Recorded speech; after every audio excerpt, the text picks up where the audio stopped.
Afghanistan, répondre au « devoir d'humanité de la France ».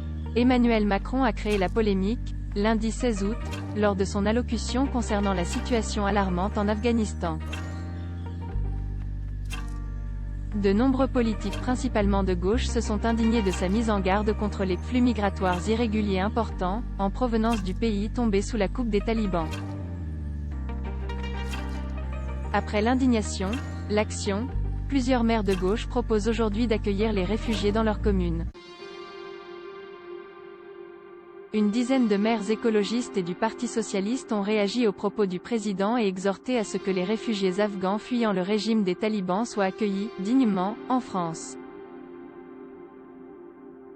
Parmi eux, Emmanuel Denis, maire de Tours, Grégory Doucet celui de Lyon, Jeanne Barséguian à Strasbourg, Anne Vigneault à Besançon ou encore le maire de Clermont-Ferrand Olivier Bianchi.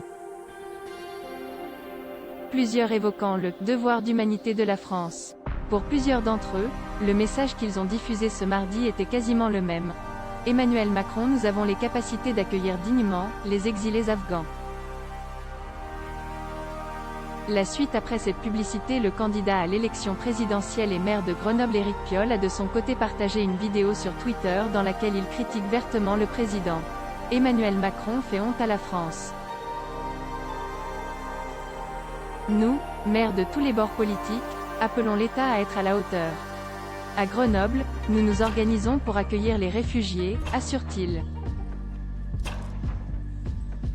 Lundi soir, Emmanuel Macron avait notamment annoncé lors de son allocution télévisée une initiative conjointe avec l'Union européenne pour « anticiper » et « protéger contre des flux migratoires irréguliers importants, qui nourrissent les trafics de toute nature ». Une déclaration qui a vivement fait réagir de nombreux élus de gauche. Le président qui s'exprimait depuis sa résidence de Bormes-les-Mimosas a également appelé à « la solidarité dans l'effort », l'harmonisation des critères de protection et la mise en place de coopération avec les pays de transit. La suite après cette publicité à voir également sur le HuffPost. Afghanistan, quand les responsables américains minimisaient la menace talibane, lire aussi Tribune. Le Qatar compte tirer profit des négociations impossibles entre talibans et États-Unis. Un pont aérien français installé entre Kaboul et les Émirats arabes unis.